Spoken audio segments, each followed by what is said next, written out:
don't think that Dumb and Dumber's the funniest movie of all time? Let me guess.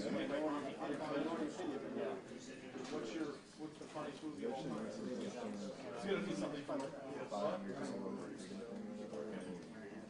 just a generation. You grew up probably in the 1984. Close. Can't do that. It's like it's music too. How old were you when you did that? 11. 94 or 7. Yeah, 94.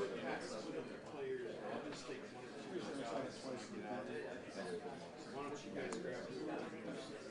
You guys grab whoever's there when you go out. C. They're saying C. C. There should be 7 guys. C.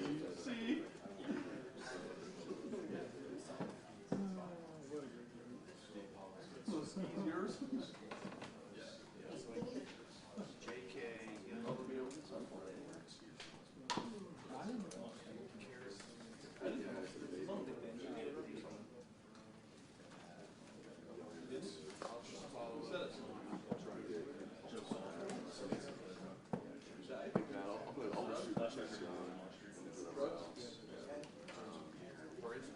Well, at least you just left us something good. Malik Harris would be good too. Well, like all three, am I right? I'll get as much as I can.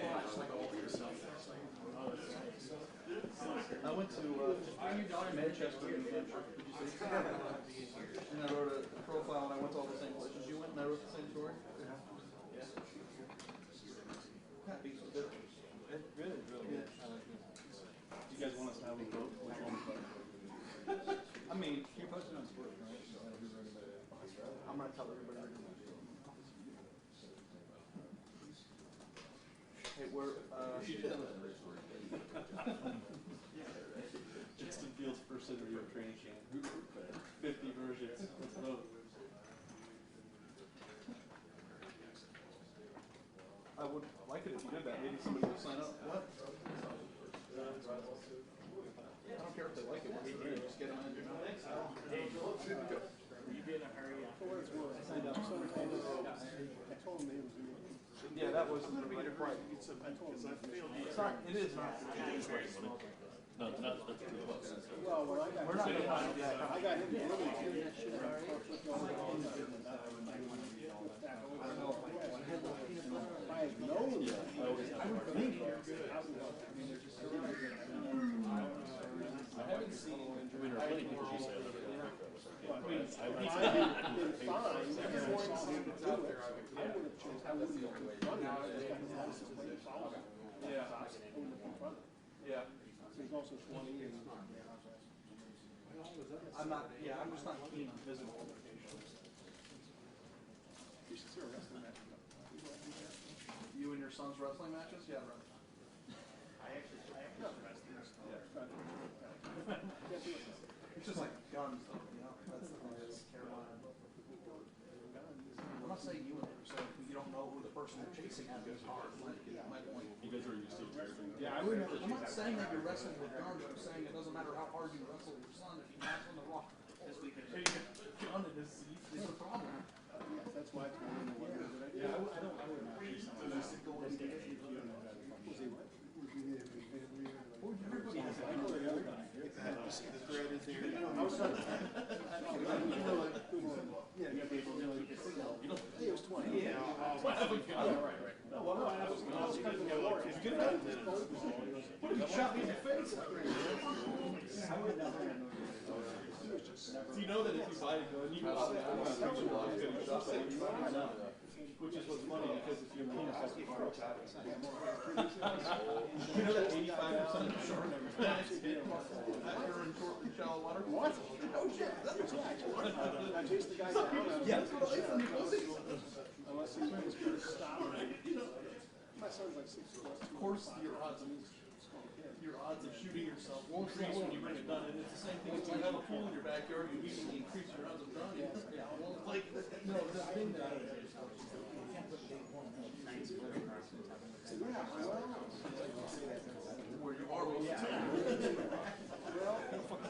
incredible.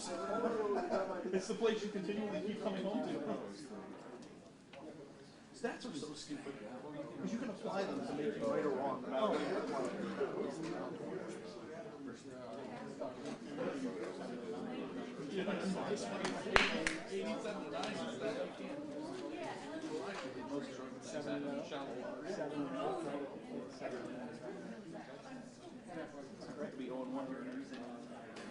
Are you happy that you're not covering Michigan anymore and you can finally get back on the good side? You sure house is how light is on it? Is your house closer to Michigan or Ohio State? Michigan. Actually, Associate AD Sports Performance. Who's that? Urban Meyer? He lost 150. 150 share in Amazon the last 3 days. What do you think of that? That's it. Hey guys, I'm going to start with any questions. We're going to open up over here to the right. Play Hall. What was the biggest plus? What made you smile today? Did you see something from Justin Fields maybe you hadn't seen in 3 months? No, it was just good to get everybody out there and start football again. It's all helmets today. We were kind of on and off quick, and it's more about effort. It's about technique. It's about those kind of things. It's not about win or loser today, and there'll be time for that when the pads go on. But no, it was just good to kind of throw the ball around a little bit and see guys moving around. Good-looking team. Did they respond? Oh, yeah, good practice, a lot of energy early on, and then we just got to sustain it day in and day out. Over here to the left. Front row, middle, rather. Dave? Ryan, how do you balance having a physical camp while trying to avoid injuries as much as possible? I imagine as a head coach, that's got to be one of the most difficult, lines you kind of walk. Yeah, through. the number one thing I'd say is what you just said is right there is we got to be tough, and we talk about it every day. We talked about it last night. We're going to talk about it every single day moving forward. Is we got to be a tough team, mentally, physically, emotionally, spiritually. We got to be tough, but we got to do everything we can to make sure guys are healthy. And these guys nowadays are fast. They're strong. They're powerful, explosive, violent, and that's the way the game is. So we have to be smart about that. We spend an inordinate amount of time figuring out what the right reps are. We really look hard at the experience of guys and figure out how many reps do you really need to be game ready when we kick off on the 31st. So guys who have a lot of experience, and there's guys who are kind of in the middle, developmental, and there's guys at ground zero. And so we look at each drill and figure out how many they need, and then once they get those many reps, then it's time to get out. And looking at the offensive line, I know it's very early, but where are you at right now with the offensive line? Do you feel like, are you concerned, or do you feel like it could be a strength for you guys? Yeah, I feel as good as I've felt in the last couple of years in terms of our depth. We got 7 or 8 guys who could get in there right now and play, and so they're going to start battling once the pads go on. Now is kind of the time to get out there, figure out their techniques and their calls and the fundamentals and their assignments, and then once the pads go on, we're going to find out who can block. But when you look at it, there's guys with experience out there, probably more than we've had in the past, and then some guys who we're encouraged with, some young guys. So maybe we'll be playing depth as it goes on, because if enough guys deserve the chance to play, then we'll roll guys at different positions like we did at receiver last year. Fourth row left. Andy? Yes, Coach. In the offseason, there was a lot of talk about simplifying the scheme on defense. Now as camp opens, what's the mentality and the philosophy you want to enforce in the players? Like we talked about, we want guys who are playing hard and running the ball. We got to be the toughest defense in the Big Ten, and we have to be the best tackling defense in the Big Ten. So that was an emphasis last night. We talked with the defense, and we got a lot of experience on that side of the ball. Guys are into it. This time of year, you're looking to develop chemistry and leadership. You're looking to develop an understanding and executing situational football as we get into preseason camp. But at the end of the day, it's going to come down to how tough we are, and then it's going to come down to how well we tackle. Front row right. Austin? Ryan, I know you don't want to talk about injuries much, and we only are reading too much into half an hour, but it looked like Thayer was with the twos early on. Is he fully ready to go, or what? Yeah, everybody was out there that we thought would be, and some guys are in different points of their rehab. But we're going to roll those guys up front, and Stud's going to kind of just, especially the first few days, some guys will get reps to the 1, some guys will get reps to the 2. Some guys are on a pitch count in terms of volume control to make sure we can ease them back into practice. So you'll see a lot of guys kind of running with the 1s, running with the 2s, and then as camp goes on, I think it'll be more solidified. Did you do? Urban used to talk about that, getting the team back from Coach Marotti the night before camp. Did you keep that going? Do you still have that same tradition? What was that? Oh yeah, we had our champions dinner last night, and Mick talked to the team for a long time, and that's kind of a mark of the timeline right there of summer conditioning's done, and now it's time to go play football. And always have that meeting the night before we get going. What those guys do and the time they spend here, waking up early in the morning all summer with our team and the work that's been put in, it deserves recognition. And so we spent a lot of time on that last night, and it was a great meeting. How did it feel to take control of it? It's your team now going to camp. Yeah, I mean, we talked about a lot. Talked about positives, talked about negatives, talked about things we need to work on, and it's exciting. It's a part of a new journey, and we've talked about, we all have something to prove. The coaching staff, the offense, the defense, special teams, and so we got to be hungry. We got to be willing to fight every day. Front row left, Mitch. Ryan, last year at this time there was a lot of drama hanging over the program, not non-football related. Can you just talk a little bit about what it's like to, how this year is different and what it's like to have the focus be on football instead of other stuff swirling around? Well, I think this year is just more of a typical preseason camp. As we all know, last year was atypical. That was a very unique situation that a lot of people pulled together and did a great job. But this is more like it normally is, where we got a bunch of young guys who are trying to figure out what's going on, some older guys trying to solidify themselves, and now we're going to get ourselves into preseason camp and ready to go. But yeah, I think this is more like the norm this year. Yeah, a follow-up. How often have you seen Urban since the beginning of the year, and what are the nature of your meetings with him? Do you talk about everything, or do you talk about? Yeah, we talk about everything.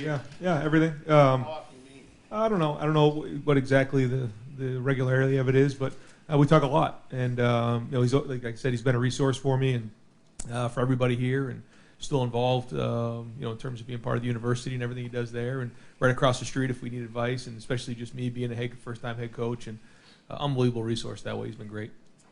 Far left, Lori. Coach, real quick, what time did you arrive on campus this morning, out of curiosity? I think it was just after 6 o'clock.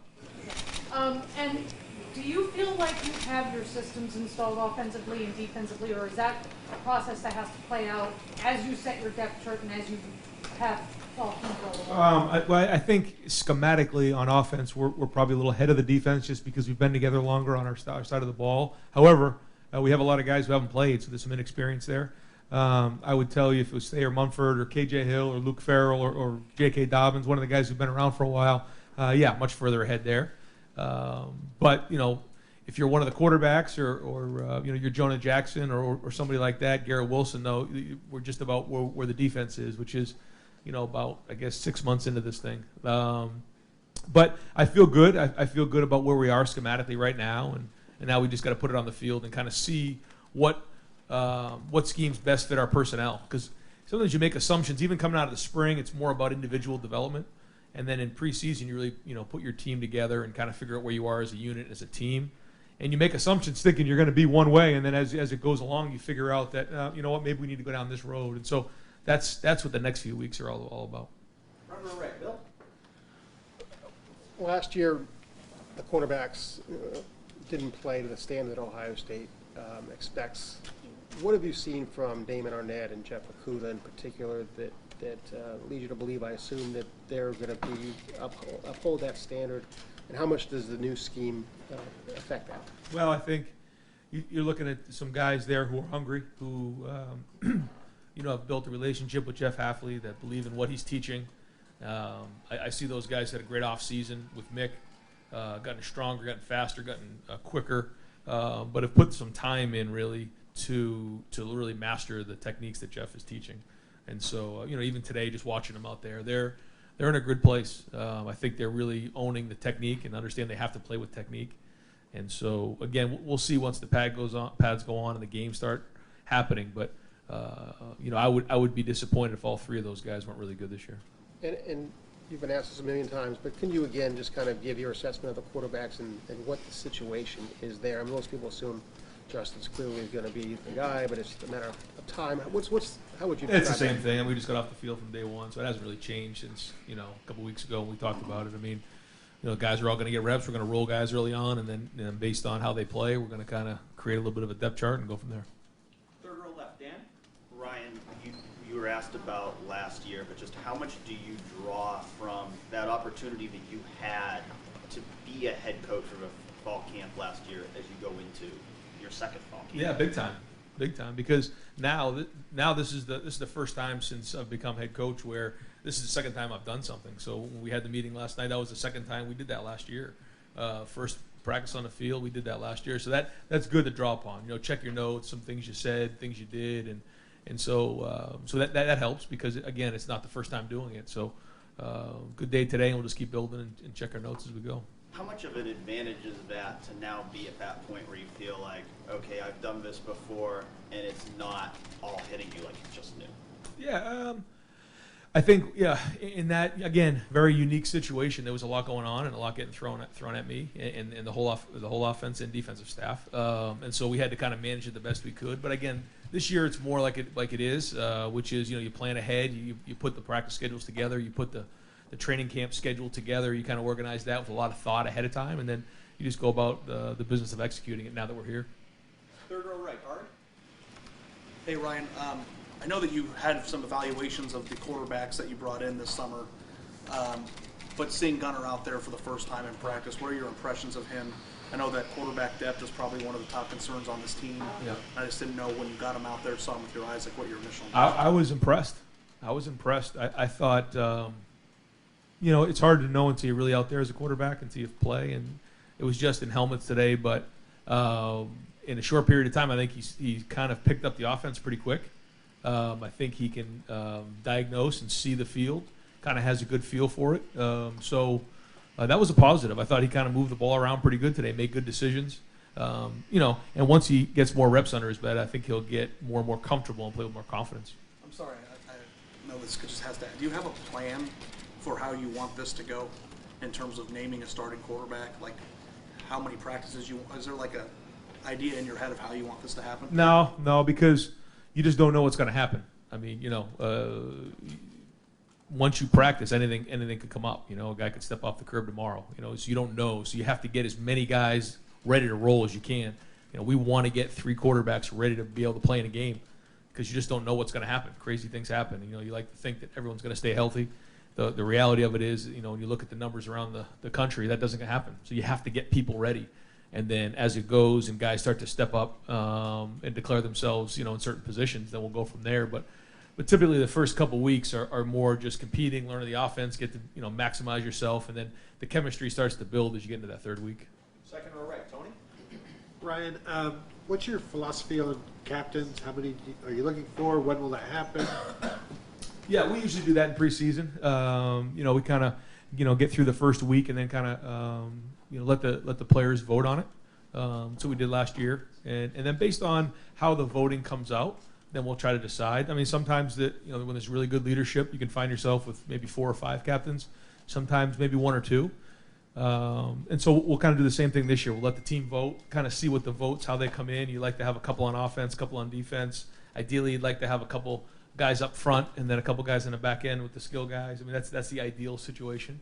But we'll see how the vote comes through, and then we'll decide from there. Do you have the deciding vote? Yeah, so the coaches in the end, I think once we get the numbers, we get together and we figure out, okay, here's what makes sense. And the guys who get a lot of votes, they're the ones that'll go in. And then if there's a gap in there, we just decide how many we want to go with from there. Yeah. And Mickey is very much involved in that as well. Right next door, Tom. No, you're good. Okay. Second row right, Bill.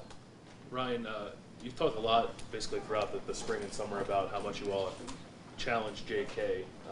And I think on social media you guys posted the guys who were Iron Buckeyes, he was one of them. I'm just wondering what you think of the way he's responded to the challenges you presented him so far. It seems to me like he's very serious right now. I believe he lost 4% body fat, which is significant when you look at him because there's not a lot of that, a lot of body fat on him. So that means he really worked hard this summer. But it's yet to be seen. We'll have to see how he does. I'd like to sit here and tell you I know what it's going to look like. I don't until we start playing games. And we talked about it last night in our offensive meeting. We talked about how he's got to make 3-yard runs, 5-yard runs, 4-yard runs, 6-yard runs.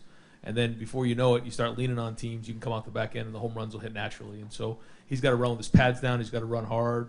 But then the other guys in that room got to pick up the slack for him too. Master Teague, DeMario, and then 2 young freshmen. They got to step up and they got to bring depth there because he's not going to be able to do it all himself. It's a long season, and we play pretty fast, and so we're going to have a lot of snaps every year, and so it's about that room, and then JK's the leader of that room. I was going to get to that because as much as you've talked about how much you're going to have to rely on JK, how much of that is you don't quite know what there is behind him just yet with Master and Marcus? Well, it doesn't matter. Those guys are they don't have a choice. Someone's going to have to step up. So we're not just going to put JK out there like that. So one of those guys has to step up. Now, who's it going to be? Who wants to get the reps? Who wants to be the guy who gets those backup reps? They'll be dependent on preseason, but someone's going to do it.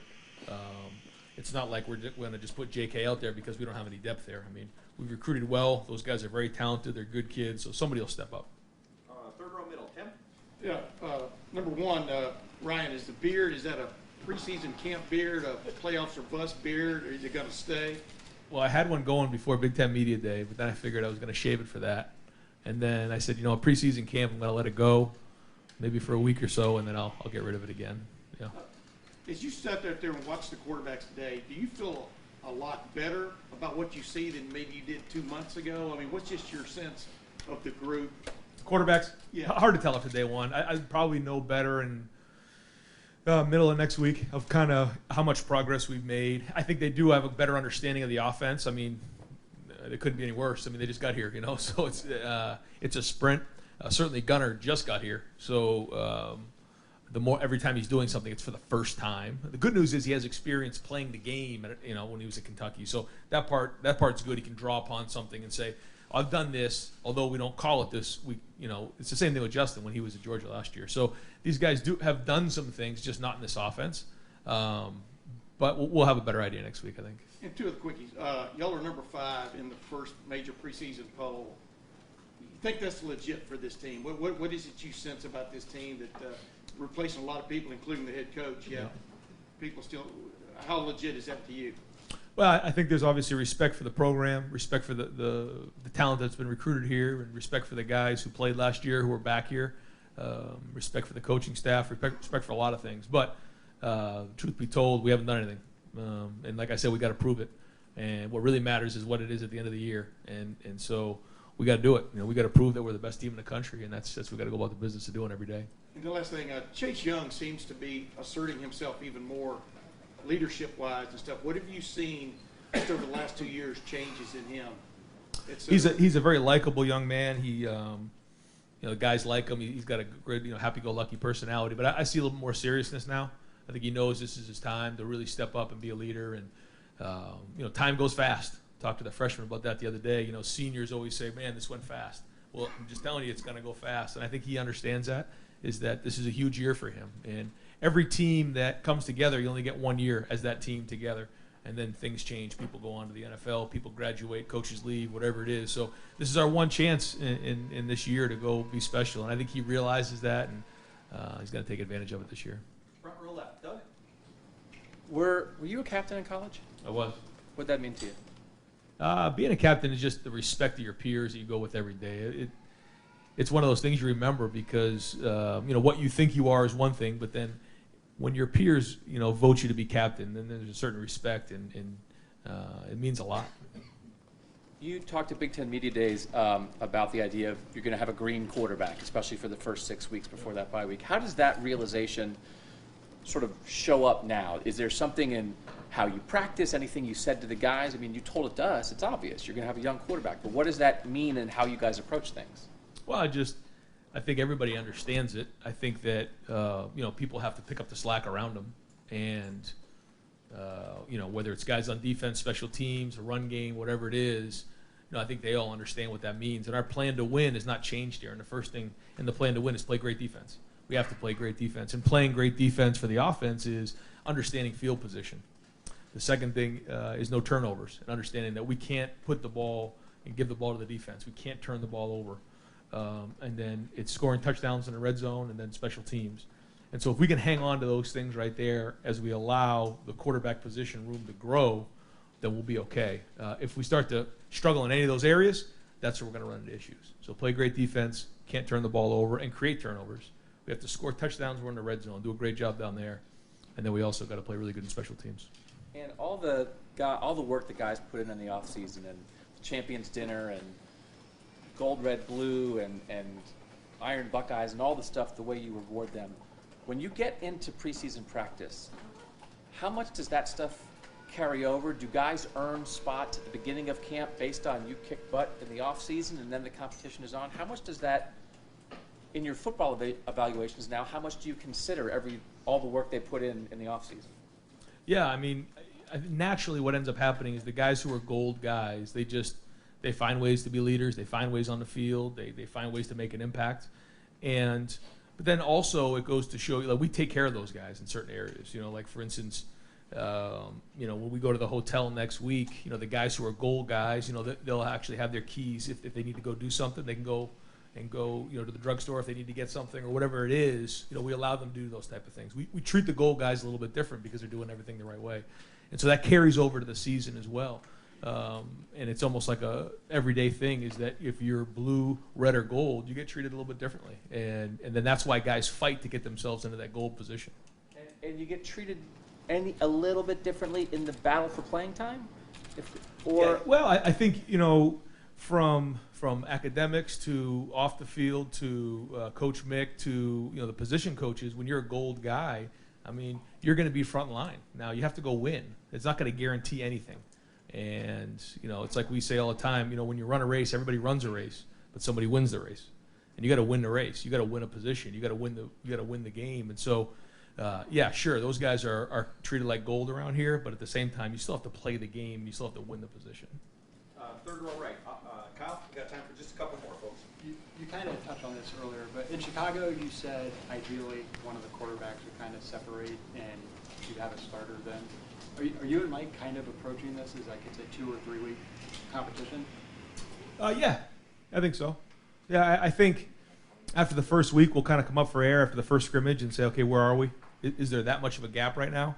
And then after the second week, there'll be another scrimmage.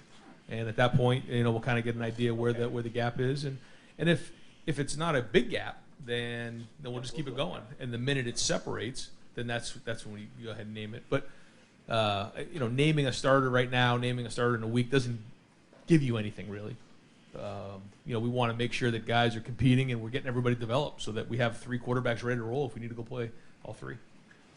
Jerry, go ahead, I'm sorry. Jerry gave us a tour of like the new stuff in the facility. Just in like this modern era of recruiting, just how important is it to kind of have among the best? Yeah, stuff? unbelievable. Yeah, the new addition is huge for us. It's really catapulting us in recruiting, which is really important. You know, we say that we give, you know, and create an environment which is one of the best in the country in terms of taking care of a student athlete, you know, on the field, off the field, like everything here, and then, you know, emotionally and socially. And so something like that is huge. You know, guys can come in here, they can spend all day here, play arcade, shoot baskets, play on the golf simulator, they can recover on the cryo. They can go upstairs, watch a movie, you know, whatever it is, play pool. They can spend all day here, which is what we want. We want them to feel like this is their home. Front row left. Stephen, do you have Yeah, Coach, just following off what Doug was asking about the gold, the red, and the blue. The program has been put in place with Coach Meyer for 7 years, 8th year now with yourself. Just, he made it sound like blue was just you're one step from being out the door type thing, is kind of the way he portrayed it. Do you have many people at this stage, after this program has been established for so long, that are in the blue category? Or well, we actually put the freshmen and the young guys. Anybody who's new to the program is still in blue too. So it's actually a bigger number than you think. If you've been in the program for 2 or 3 years and you're still in the blue, that is bad. Yeah, you should not be in blue if you're in year 2 or 3. Something's gone wrong. Do you have any of those guys right now? We don't. No, we don't. You know, most of those guys have moved into the red, and then a bunch of them moved into gold. front row left? Stephen? Follow up on that for sure. Are there any underclassmen who may potentially be in the gold that you want to point out? No, nobody offhand. There's a lot of young guys who are talented who, you know, they just have to prove themselves. It's like anything else. They're here and just have to prove themselves on the field. They got to prove themselves off. And second, you keep talking about the fact that the other positions around the quarterback kind of have to step up while there's a learning process. How quick does that learning process have to be? Is there like a week where, okay, that learning process needs to pick up a little bit more? No. It's every day. It's every day we got to go, and then it's not going to be done week 1, week 2, week 3. I mean, you think about last year where Dwayne was. I mean, he was, you know, he threw some interceptions early in the season. That really didn't matter because we were in some lopsided games. You know, he made a couple decisions that weren't great, and he learned from it. You know, he learned from games the year before when we're playing Illinois and he just spits the ball up and they return it for a touchdown, and then JT had to come back on the field. You know, those are all the lessons that need to be learned. In his situation, it kind of worked out great the way it all happened, but there are learning lessons, and the only way to learn is to fail. It's the only way to learn. Just like if you're riding a bike, you don't just get on a bike and start riding a bike. You know, you fall a few times, you figure it out, and then you learn to ride a bike. So that's going to kind of be the situation here too. And final questions, front row, middle. Joey? Obviously, just intrigued with the quarterbacks. When you're watching a practice, how do you balance watching certain position groups, and where were your eyes today the most? Yeah, you look at it from across the board. You know, my eyes just naturally go to the quarterback because it's a new position to kind of figure out and see what they're thinking before it happens. Because sometimes it's more about the process than it is the result. And, you know, guys can get away with a bad read and throw it in there and think they're okay, but they're not. And so they have to make sure their process is right. So because it's a new group, Mike and I are on top of all of that every snap. But then also looking at it from the wider view to make sure, especially in the day without pads, guys are staying up and we're not getting anybody on the ground and getting them hurt. Coach, thank you very much. Thanks, guys. Okay, folks, need everybody to head back out into the Bigs lobby and go on to the indoor from there. Take everything from here because we won't be able to get back in here. What friends do?